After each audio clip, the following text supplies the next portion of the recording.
guys, welcome back to Seminar Series. Glad you're back. You know, the last couple of weeks we've talked about the 8 steps to catching more fish. We talked about the 5 P's to planning. Now it's time to kind of go one step further and take kind of all that information we've kind of gathered and actually go on the water and actually talk about how we're going to kind of take all this information that we've given you and kind of start putting it together when we're out on the water. So pattern fishing is kind of what we're going to talk about tonight, and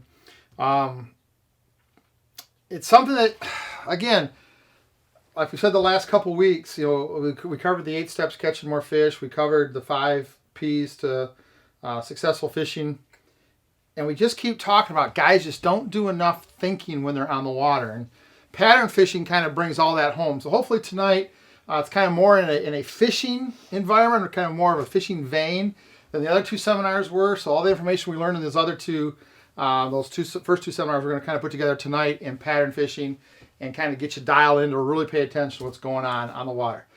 So what is a pattern? You know, if you're like me, I've been reading about fishing since I was 8 years old. You know, pattern kept coming up. Patterns. And what is a fishing pattern? Well, a pattern is simply a series of steps that you need to catch fish. Each step has multiple options or answers. And pattern fishing is a process of trying different options, evaluating the results, and making changes based on the results. That's basically what pattern fishing is. It's trying a bunch of stuff and saying, this worked, I'm going to keep it. This didn't work, I'm going to throw it out. And then going to the next step down our 8-step list, right? This worked, this didn't, I'm going to keep this. So getting a pattern is having the best answer for all 8 of those steps. That's what a pattern is. The better your pattern is, the more variables and options you eliminate, the more fish you're going to catch faster. So the faster you can kind of recognize what's happening, what the pattern is for that day, the more fish you're going to catch. Every day there will be many right answers to each of the steps, right? So we'll go back to our 8 steps. Location, depth of water, depth of fish, how deep your lure needs to go, lure speed, lure size, lure shape, lure action, lure color. Remember I told you week 1 we did the 8 steps. You're going to see this a lot. Well, here it is again. There are multiple right answers every day to those 8 questions, but there's usually only one best answer every day. The faster an angler can get the best answer for each step, the faster they're going to catch fish. Now the problem is most anglers will get a right answer and they won't keep working to get to the best answer. We're going to talk about that at the end of the seminar tonight. I call it never settle. And we're going to talk about some things you can go through to get to the best answer. But understand there'll be many right answers to each of the steps, but only one best answer usually every day. And the faster you can figure out right answers and get to the best answer, the faster you're going to catch fish. Okay? All right, so let's talk a little bit about daily pattern fishing. Steps 1 through 3 is the where, right? Location, depth of water, depth of fish, depth of lure. Obviously, you've got to work first on figuring out the location of catchable fish. I can't stress this enough, guys. You cannot catch fish unless you're fishing where they are. I know that sounds so basic, but a lot of people don't spend enough time worrying about location. And I would tell you, over the 20 years I've been doing this and the 12 years I've been charter fishing, I would tell you without question that most anglers spend about 90 to 95% of their time on the water fishing where they have zero chance of ever getting bit. They just don't pay enough to location or the where part. Pay attention to that. So work first on getting the location of the catchable fish. The better you have the kill zone dialed in, I call the area where the fish are, I call it the kill zone. The better you have the kill zone dialed in, the better your success will be. And how do I kind of narrow that kill zone down? Very simple, I use my GPS. So if you look at my GPS, this is a small piece of Saginaw Bay. You'll notice that I've got a bunch of different waypoints. You notice I've got some clusters. You notice I've got some odd waypoints kind of off by themselves. You'll see a bunch of different sizes, shapes, colors, and symbols. We'll cover that in the Advanced GPS DVD, where we talk about actually using your GPS to tell you a story. So each one of these, to me, each one of these symbols and colors tells me maybe a water temperature range that I caught fish, a time of year, a certain time of year, whatever the case may be, a certain season, a certain year. So it tells me a lot of information. But the big thing it does is it starts to kind of narrow down what I call the kill zone. So you can see this little piece right here. This was a fall trip a couple years ago. You can see that these fish are in a very, very distinct area, very, very distinct line. You come down here, you got the same thing. You got a cluster of summer fish from a couple years ago, all in one little spot. They don't get out here, they don't get out here, they don't get out here. they're in this area. So using your GPS every time you catch a fish to mark a fish, and then you'll start to see where you're fishing, where you're not catching them, and you start to narrow down that kill zone. I try to get all four corners, the north, south, east, and west corner of my kill zone, create a box on my GPS that I know there's catchable fish. And then I go back to that box and just keep working. So using your GPS, save a waypoint every time you catch a fish, especially when you're out during the day. That's going to help you figure out where you need to be fishing. And remember, you can't catch fish if you're not fishing where they are. So that helps really narrow down where you need to be fishing. Another example, this is the Detroit River. So you can see I've got very, very distinct areas where there are fish, right? And very, very distinct areas where there are no fish. I guarantee you I fished out here and there's just nothing happening, especially at this time of year. So you can see these very, very distinct patterns of not just, you know, small areas of a bigger area, but also areas inside a small area where there's nothing happening. I guarantee there's a blue X here and a blue X here. I guarantee I drifted through this. Well, for whatever reason, there's nothing there that day. So using your GPS to really get that kill zone figured out, it's going to change the way you fish. Stay on fish, stay on fish, stay on fish. When you get off fish, go back to where the fish were, okay? You've got to stay on those fish. Use your GPS to find the kill zone. That's step one in pattern fishing, okay? Because that takes care of the location and the depth of water and the first steps of the wear, okay? And when you do this, what's going to happen is you're going to start to see, as you move into a spot or you start to catch fish, you should be able to see fish on your sonar. You want to put your baits 2 to 6, 8 feet above those fish, right? And as you start to do that and catch fish, we're starting to narrow these three pieces of the puzzle down. We'll talk about that again in detail a little bit later. All right, so that's the wear part. The location, depth of water, depth of fish and lure. We're going to use our GPS to keep us on fish, keep us in the kill zone. All right, so steps 4 to 8, what? Start the process at the top of the list and work each step after you have the ones above it figured out, right? Avoid fishing backwards. So there's our 5 through 8. So lure speed, lure size, lure shape, 4 through 8. Lure speed, size, shape, action, and color. You don't want to start trying to figure out the best color when you haven't figured out the best speed yet. So we want to make sure we're working down that list. We figured out where the fish are, figured out how deep water, figured out where to put our lures. Now we're starting to work down that list, starting with speed first. Again, we're going to go into detail tonight about this depth piece, depth of our lure, and the speed of our lure. We're going to go into detail about that tonight. So really get ready to pay attention. But lay yourself a good foundation with this so you know what we're talking about. Okay, start the process at the top. Work on each step after you have the ones above it figured out. Avoid fishing backwards. Okay? This is something that, man, oh man, I think too many fishermen do not pay attention to, and that is this. Let me start this with a question. How many of you, if you go 10 or 15 minutes without catching a fish, start changing baits? Right? Okay, a lot of you. That's the wrong time to start changing. The right time to start changing and trying different sizes, shapes, actions, colors, depths, and speeds, the time to do that is when you are catching fish. And a lot of funny looks, right? When you are catching fish, that's when you experiment, because now you know you're on fish, you know you've got the speed in your lure area right.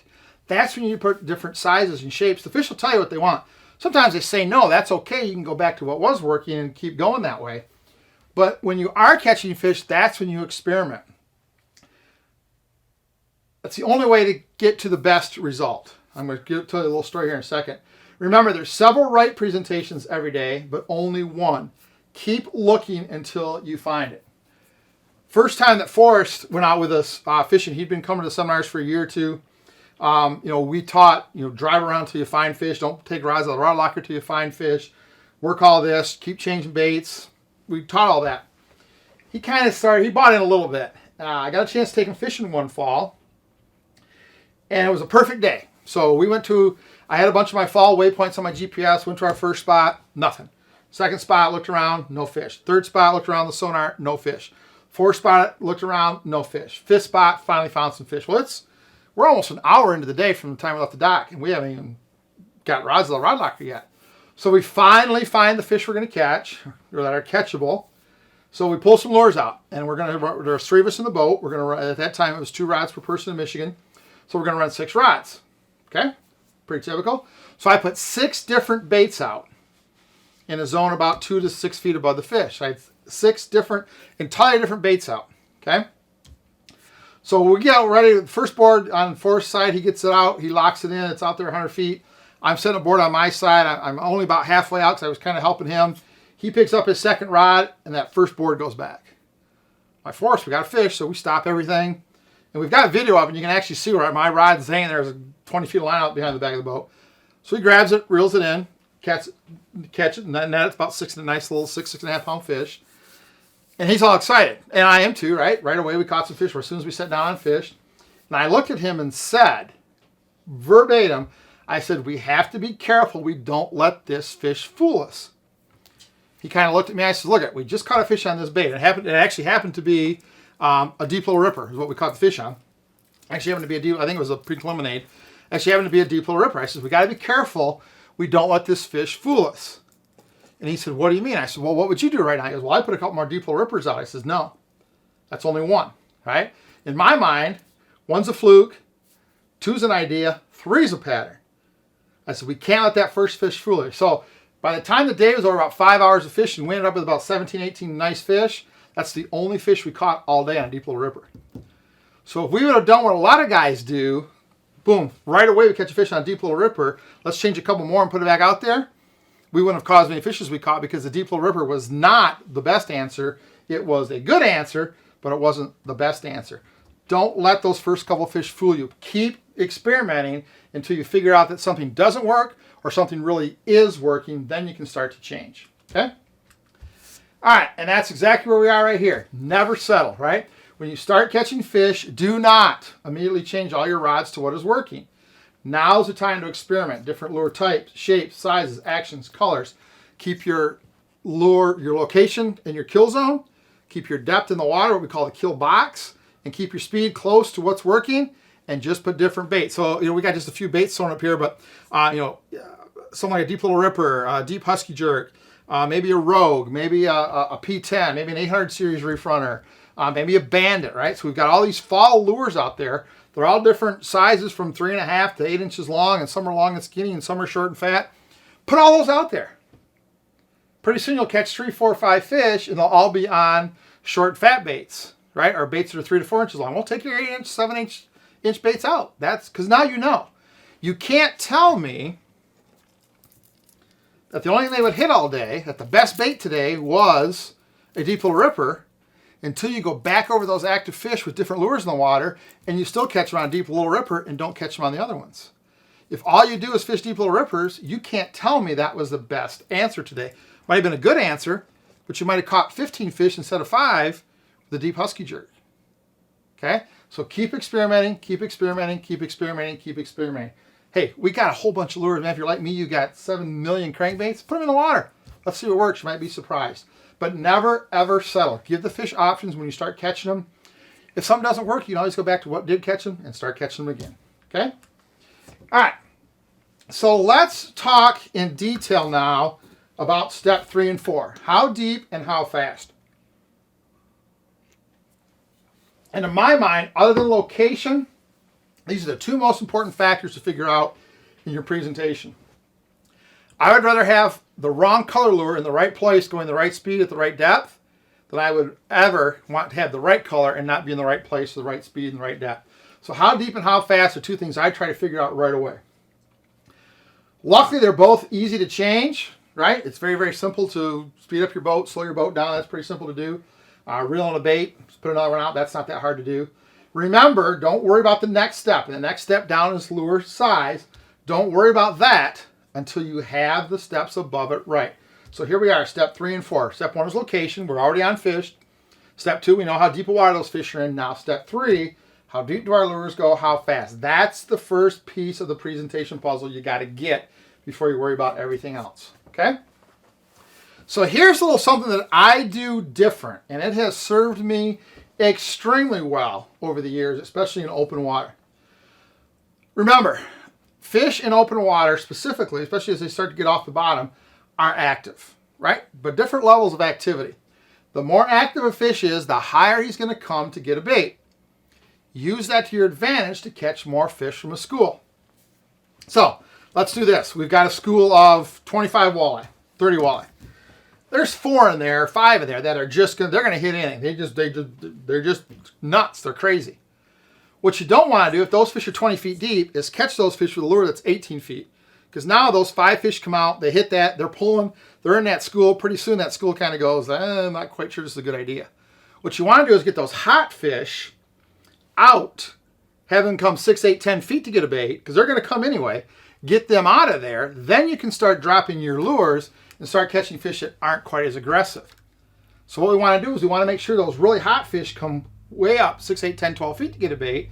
Then we can lower our baits. The next aggressive fish will come out. Then pretty soon we can go back to 1 or 2 feet above the school and catch those fish that really didn't want to go get, but we haven't spooked them yet. So we're maximizing how many fish we can catch on school. And here's how I do it. As soon as I catch a fish, the first thing I do is that same bait goes back, but it goes back 2 feet higher. So I go over a school of fish. I got a lure 18 feet deep. It gets bit. It goes back, but only goes 16 feet deep. It gets bit. It goes back.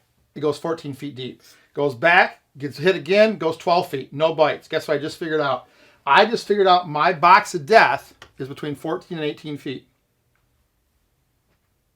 Right? Some of you never get high enough to figure out how high a fish will come. Now, here's something I'm going to tell you, and I have oodles of records to prove it. In cold water, fish will come further to get a bait than they will in warm water. Absolutely true. Sometimes you can't catch fish in cold water close to where the fish are. Your bait needs to be 8, 10, 12 feet above them to get a bite. So don't be afraid to be high. You can always come down, right? So every time I catch a fish, I'm moving that bait higher and higher and higher and higher.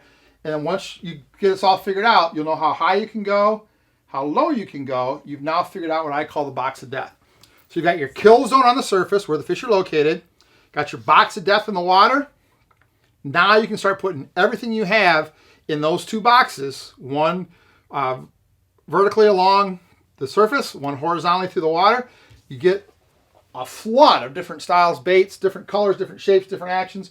In those 2 boxes, the fish will tell you exactly what they want.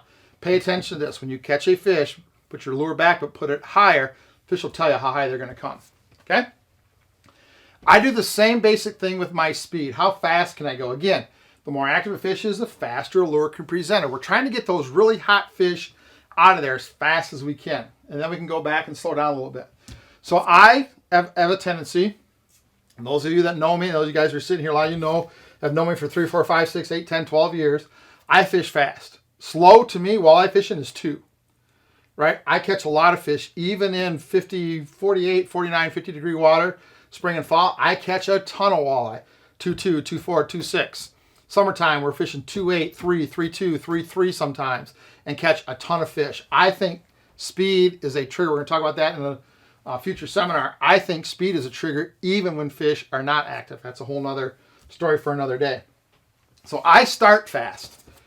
My basic start speed is 2 in cold water, about 2.4, 2.5 in warm water. That's just where I start. And I do the same thing with my speed that I do with my depth. As soon as I catch a fish, so I catch a fish going 2 miles an hour, 18 feet deep. The boat goes to 2.2. The lure goes to 16. Catch one. Lure comes to 14. Boat goes to 2.4. Catch one. Okay, lure comes to 12. Speed goes to 2.6. Nothing.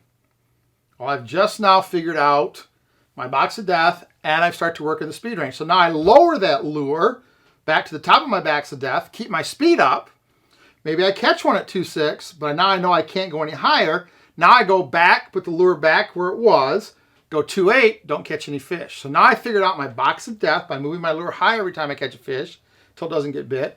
And I figured out my speed range by going faster every time I catch a fish till I get to a point the fish say no. This is what we're talking about, right answer versus best answer. Most guys never get to the right lure, the right depth, the right speed, because as soon as they catch 1 or 2, they stop. Right? Everybody's so happy to catch one, they go brain dead. That's when you need to start thinking. Your first fish answers a bunch of questions. Aha. Now you want to catch a second fish. Aha. Now you want to catch a third fish. Now you got all these data points you can start to organize in your mind and go, that's what these fish want. So as we're catching fish, we're constantly changing until the fish say no. Then we go back to what we know worked, our control, and we start working from there again. Okay? So speed and depth. How fast can I go? How high can I go? And again, as I put baits back into catching fish, I slowly increase the speed, 1 or 2 tenths. At some point, going too fast, fine. I've got that all figured out. So what I'm trying to do in a pattern is figure out where the fish are in the kill zone using my GPS. The box of depth, where do my baits need to be? And sometimes that box of depth may be 12 feet. I've seen it sometimes where it's 1 foot. If you don't have your baits in a 1 foot box, you're not going to get bit. But you've got to figure that out every day. And then I work on my speed range. Where can I go? What's my low end? What's my high end? Always working at the high end for as long as I can. Fish stop biting. I come back and work down a little bit slower, see if I can get some fish to come out at a little bit slower speed. So I'm constantly adjusting, constantly adjusting, constantly adjusting. Okay? All right, so let's work on number 5 through 8. And 5 through 8 is our lure size, shape, our lure action, and our lure color. So we've got the location figured out, got the depth of water. Those two things are our kill zone, depth of the fish, where our lures need to be, lure speed, that's our box of depth, that's our speed range. Now we're down here in the lure size, shape, action, and color. Again, we're trying to, every time we go, get one number on our 8 numbers, get one of our steps on our 8 steps. Let me back up.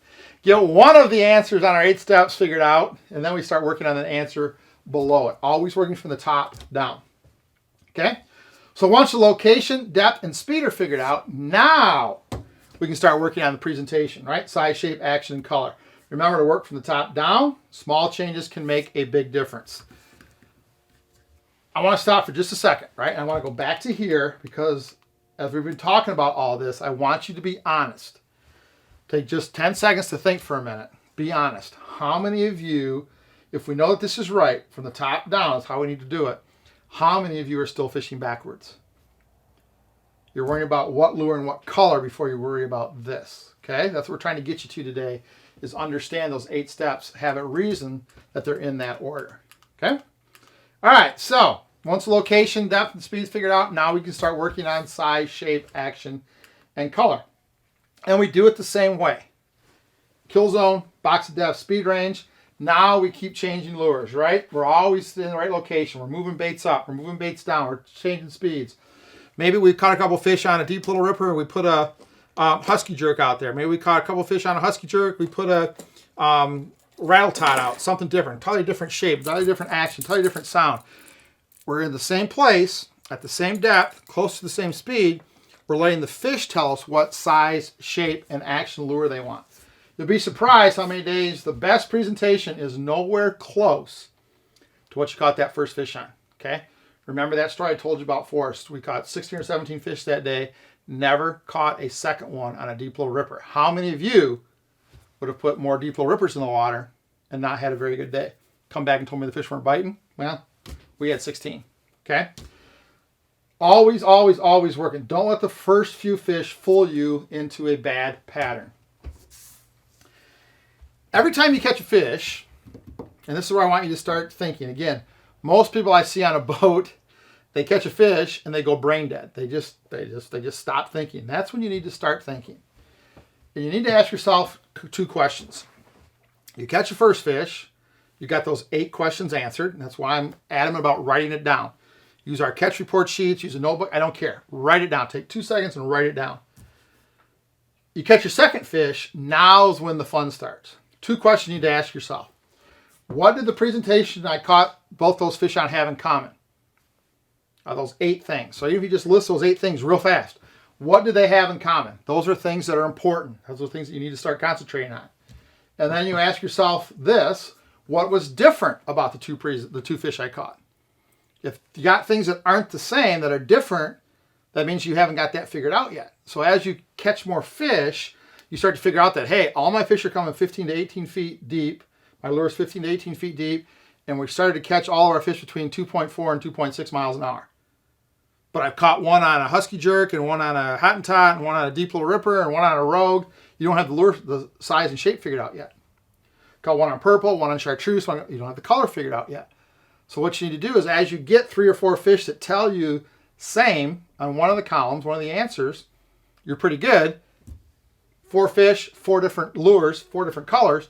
That means you need to start working harder on that piece of the puzzle. So every fish adds more data points.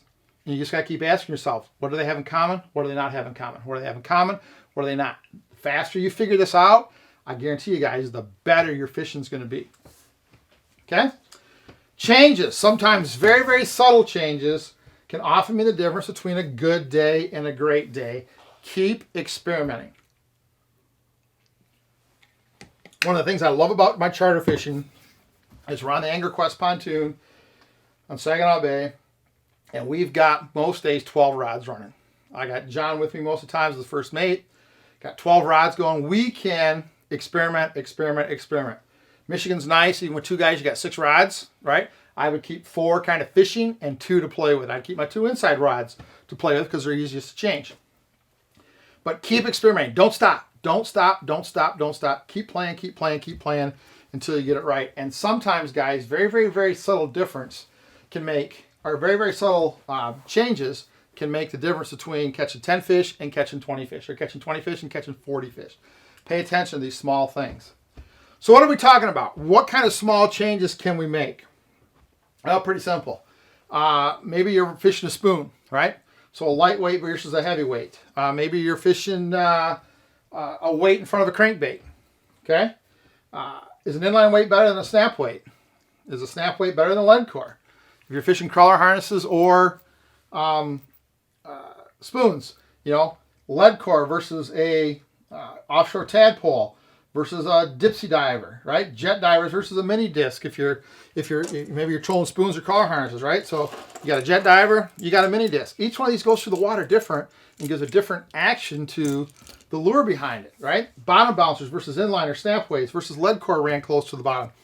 All of these little subtle differences is where you need to experiment. So if you instantly catch a fish, let's say 85 feet back on, or 65 feet back on a 1 ounce inline weight, don't grab another 1 ounce inline and run it back 65. Figure out how many feet back you need to get a 2 ounce weight to get it to the same depth, because the angle is completely different. The angle of attack, so they're all at the same depth, but the angle that a lure goes in the water with a 1 ounce is much different than it travels through the water with a 2 ounce weight. That makes a difference to the fish, guys. Sometimes that very aggressive angle catches more fish because it puts different action on the lure than a shallower angle does. This all makes a big difference. So don't just constantly, oh, we just caught 65 back on a 1 ounce, here they all go. No. How can you get a 1.5 ounce weight there? How can you get a 2 ounce weight there? What do you need to get the same lure there with lead core? What do you need to get that same lure there with a diver? Because that diver is going to get that lure a whole different action than an inline weight. Those are all subtle differences that guys just don't pay enough attention to. They catch 1 or 2 fish, everything goes back the same. They have no idea how good the day could have been. Okay? Another one, deep cranks fish shallow versus shallow cranks. Shallow cranks versus fish deep versus deep cranks, right? Everybody, hey, we're on Lake Erie or we're on Saginaw Bay and we got to get down 21 feet. Well, everybody grabs a deep diving lure. Okay? If I take this lure, let me show you an example here. Let me grab a couple things out of my little magic tackle box here. So sometimes getting deep, you don't always catch as many fish going deep with a deep lure. Sometimes taking a shallow lure and running it deep catches more fish. So let me show you what I'm talking about here. So here I've got reef runner lures, and I have an 800 series deep diving reef runner. I get down about 34, 35 feet. And here I've got a 700 series ripstick, only gets down to about 11. Exact same size, same body, same shape, same everything. What's different is short square bill versus long wide bill. 2 completely different actions. Same size, same shape, same lure, completely different actions. So if we want to get down 24 feet, we can very easily take this lure. Precision Trolling app tells me 120 feet of line gets this down 24 feet. That's the first thing you would grab. Well, this bait has a wide action because of the big bill. Same size, same shape, much tighter action because of the small bill. Some days, getting this bait to 24 feet deep behind a lead core or a snap weight or an inline weight catches more fish than a deep diving bait that's designed to run deep because the action is different. Right? Fish are only 8 feet down. Oh, great. Run this back 60 feet, it goes 8 feet. Okay, but again, you've got that very, very aggressive action.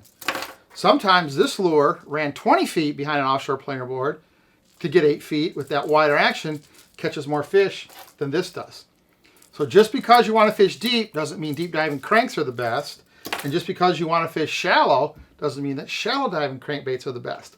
All these little subtle differences, figuring out the kill zone, box of death, and then putting different size, shape, styles, and actions. Remember, same size, same shape, different action.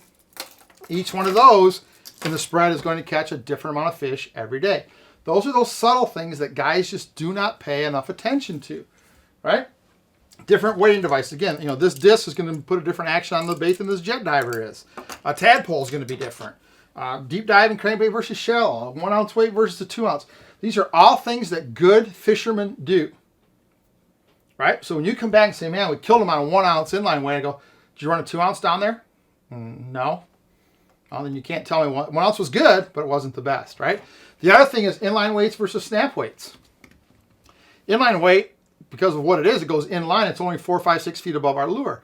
Well, as the board goes up and down on the waves, that weight goes up and down, the lure goes up and down. You take a snap weight, run the same amount of weight 50 feet away from the lure, because I can snap it on anywhere. Now that weight can go up and down and the bait doesn't move. Some days fish like that weight close, so the bait is moving through the water this way. Some days they want it way out here so that the bait moves to the water, the lure doesn't move at all. Okay? These are all things you need to work on every single day, every single day, every single day. That's going to get you to your best catch every time you're out fishing. Okay? Record what happens. Man, oh man. It frustrates me to know that guys go out fishing, they have success, and they don't write it down. Why would you not want to know what worked today? Because I guarantee you somewhere down the road you're going to have those same conditions. I guarantee if you know the spots and the baits you caught fish on are going to work again 1 year, 2 years, 3 years, 5 years later. Write it down. This is a little statement I saw actually on the Golf Channel one day, and I loved it.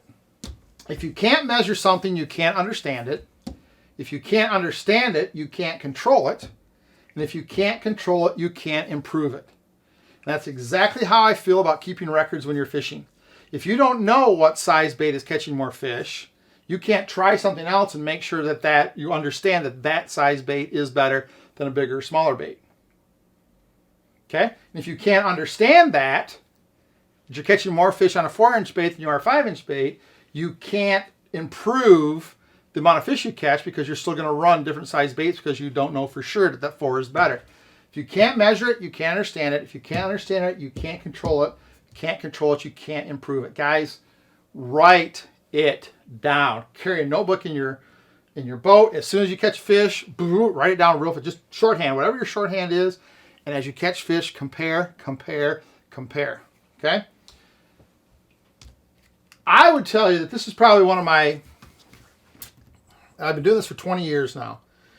And I would tell you that this is probably one of my biggest issues with anglers, especially guys who've come through our class.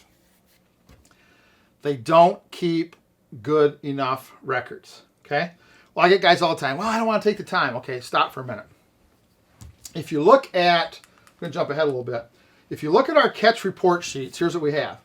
Waypoint, latitude, longitude, water depth, time of the fish, size and weight of the fish, the lure, the color, the feedback, and the speed, okay? You should, as soon as your offshore planer board goes back, boom, fish. You save a waypoint.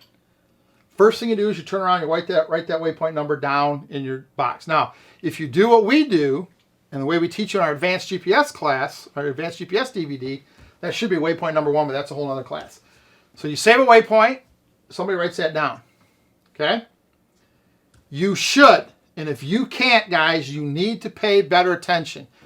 As your other buddy is reeling in that offshore planer board with the fish on it, you should be able to write down the lure that you're using, the color it is, how far back, and how fast you're going. If you can't tell, middle board on the left side, that's 60 feet back with a silver and blue Hottentot, you're not paying enough attention.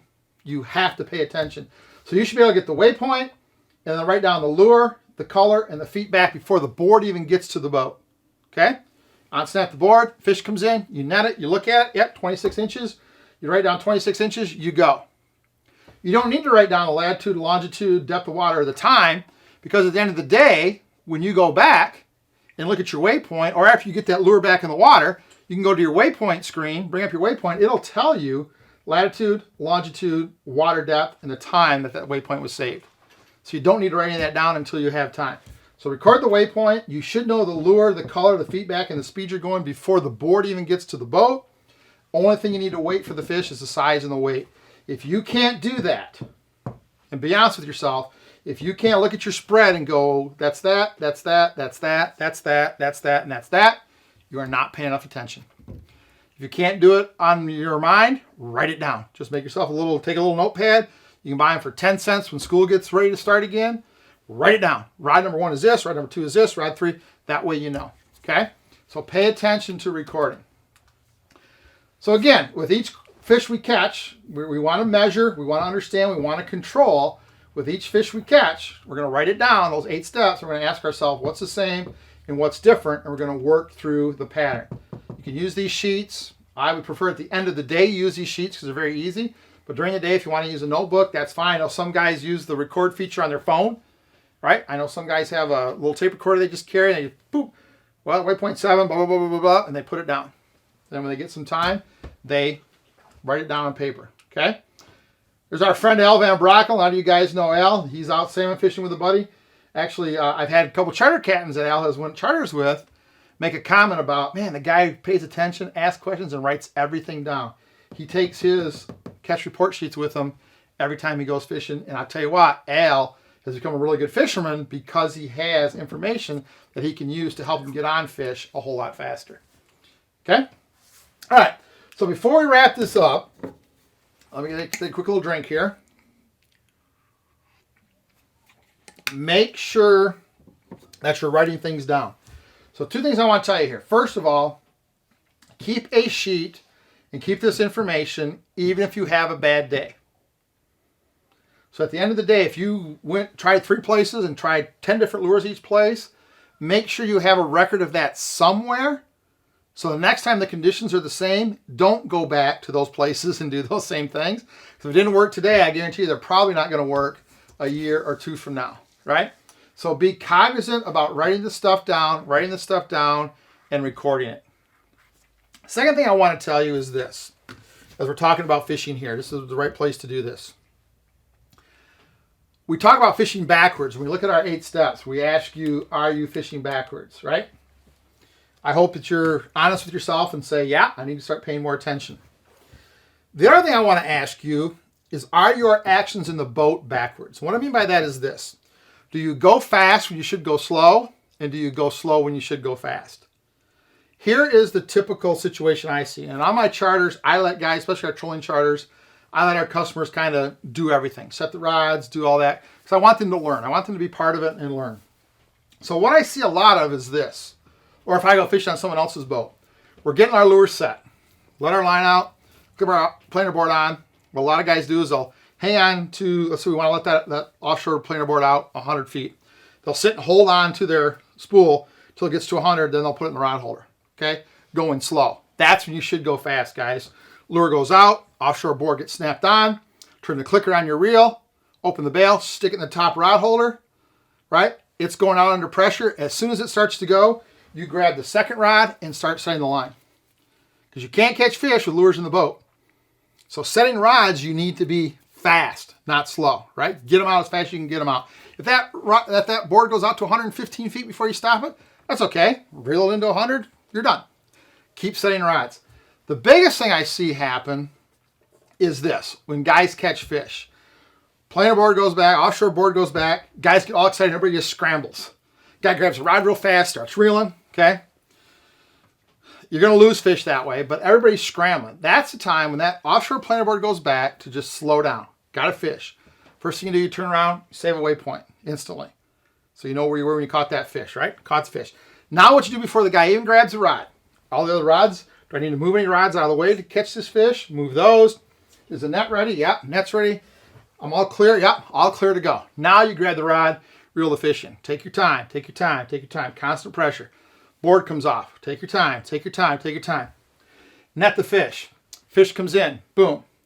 Now is when I see everybody go slow. Yay, high five. Yeah, we caught one. Yeah, put this over here. Hey, take my picture.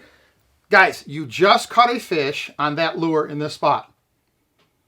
You can take a picture any time. Fish is in the net, get him down, get that lure out, give the lure to somebody. That lure needs to be going out before that fish is even out of the net. Get it back, get it back, get it back. Then you put the fish in the live well, get everything fishing. Okay, now take my picture. I see too many guys with a hot lure sitting the fish on the deck. The fish rolls around, gets all tangled up. It takes them 10 minutes to get untangled. They take 5 pictures, and by the time they get that hot lure back in the water, they're off the fish. So know when to go fast and when to go slow. Always fast when you're getting lures in the water. Always slow when you're bringing fish to the boat and when you need to organize. Okay? So again, not just fishing backwards in what you're doing, but fishing backwards in your actions. You'll catch a lot more fish by being efficient. Okay?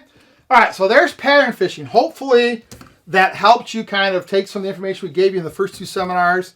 Our 8 steps to catching more fish and the 5 P's for more successful fishing. Hopefully taking all that information and putting it into a way to actually pattern fish on the water is going to help you catch more fish this year. You know, let us know, because like we've always said, our mission is pretty simple. We want to help you catch more fish. So anything we can do to help you, make sure you let us know so we can help you catch more fish. Hey guys, thanks for coming out tonight. I know the weather was a little crappy tonight, but thanks for coming out. Appreciate it. And you guys who are watching this via DVD, thank you for your support. Look forward to seeing you on the water, and I hope you catch a lot more fish this year by paying attention to the details and keying in on that pattern.